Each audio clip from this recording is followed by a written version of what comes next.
Good morning, Kris. Good morning. Quick question. We've been talking a lot yesterday about Connor McDavid, and obviously with what he's doing, it's normal, but Evan Bouchard is also having pretty strong numbers since the start of the playoff. Put in his name with Coffee, Leach, McInnes. Is there a way you can describe his impact offensively and also the importance of Bouchard running the power play? Yeah, Bush has been very key for the entire series and through the entire year. I think what makes our power play special is each guy has a different kind of skill set. You got Hyman at the net front. Nugent Hopkins, a great facilitator. Um, Bush, outstanding shot from the point. Leon can shoot and a tremendous passer.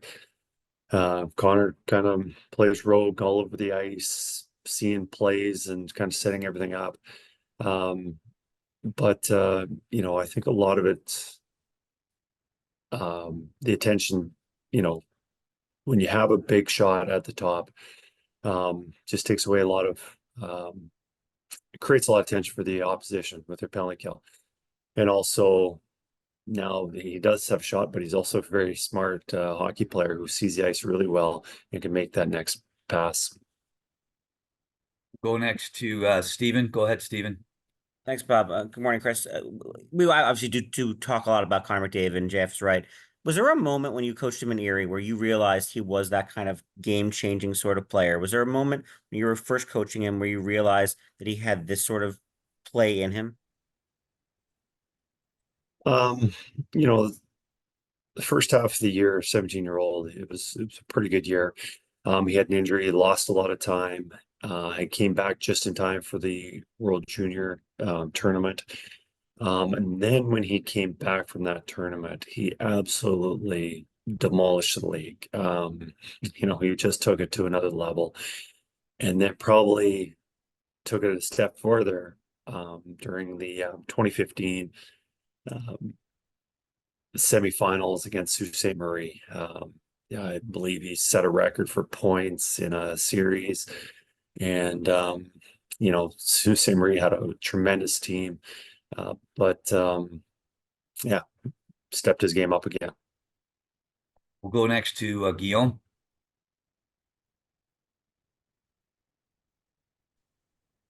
Need to unmute Guillaume.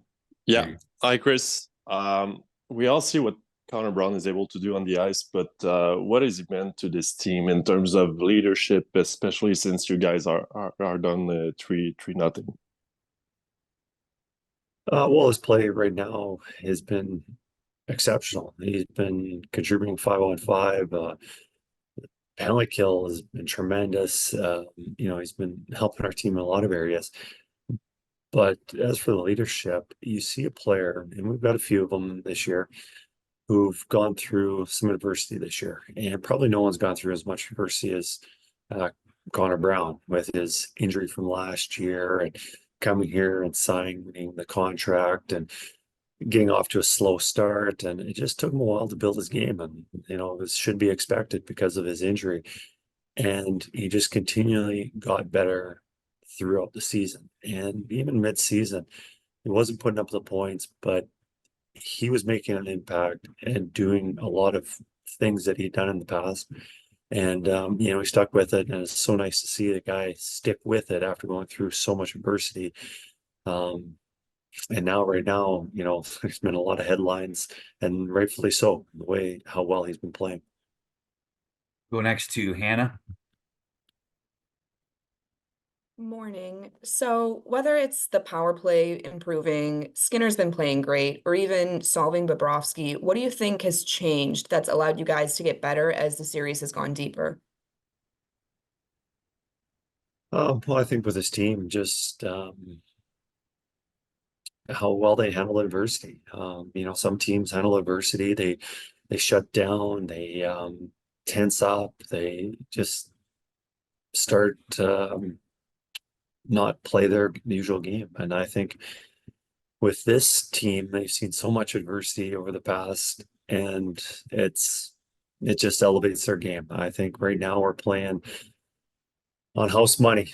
No one expected us to be here right now. No one gave us an opportunity, maybe even to be in the Stanley Cup final, let alone give us an opportunity to claw our way back in this series. So we're just having fun. I know there's always been a lot of belief in this room, and we're just trying to stretch this out as long as we can. We'll go next to Tracy. Good morning. Hopefully you all can hear me. Yeah, you're good, Tracy. Good. Kris, my question's kind of like Hannah's.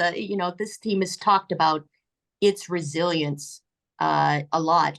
Why have they been able to do this as often as they have? Be it playoffs, regular season, been able to pick themselves off the mat as often as they have.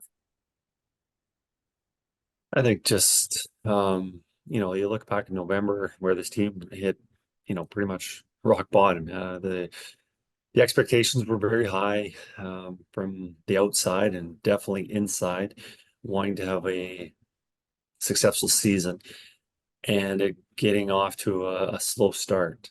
And when you're, dead last in the NHL at one point, you knew things were going to rebound and things were going to start going in a positive direction. But I think guys just were able to say, all right, let's just start playing hockey right now. It can't get worse than this. We can't worry about falling back anymore. I think that was a big lesson. But also, there's been numerous things that happened through the year. I think that we've handled well, and most notably would be the last two series against Dallas, and especially the two elimination games that we saw against Vancouver. Go back to Steven. Obviously, Kris, I know you got hired in November and kind of new to Edmonton itself, but I'm wondering, even given the process that you guys have as a team, if you kind of comprehend what this run has meant to the city and what you feel the city has been like during the run you guys have been on. Absolutely, I do. You see it around town. I walk around, you see the excitement, the flags all over the place, people driving around with other flags and their clothes around town, even when it's not a game day. I after the Dallas game 6, my wife was visiting and we got mixed up with keys, and we left them in my apartment, and so we had to leave the vehicle at the rink, and I had to walk home through the mayhem outside of Rogers. And I definitely experienced at that moment. And then just every game, whether it's been a regular season game or definitely the playoffs, you just see the excitement in the building and the passion. You can tell that this means a lot to the city. Anything else for Kris? We'll take one more, go back to Tracy. Thanks. Yeah, I just had one more, kind of going back to the resilience and everything. How much is it? We've talked a lot about Connor McDavid for obvious good reason. How much is it his leadership? How much is it Leon? I mean, these guys have been here about 10 years or so and have been, hungry for this for such a long time. It has been a lot on those two. They've had a lot to do with the success of this team and us being resilient.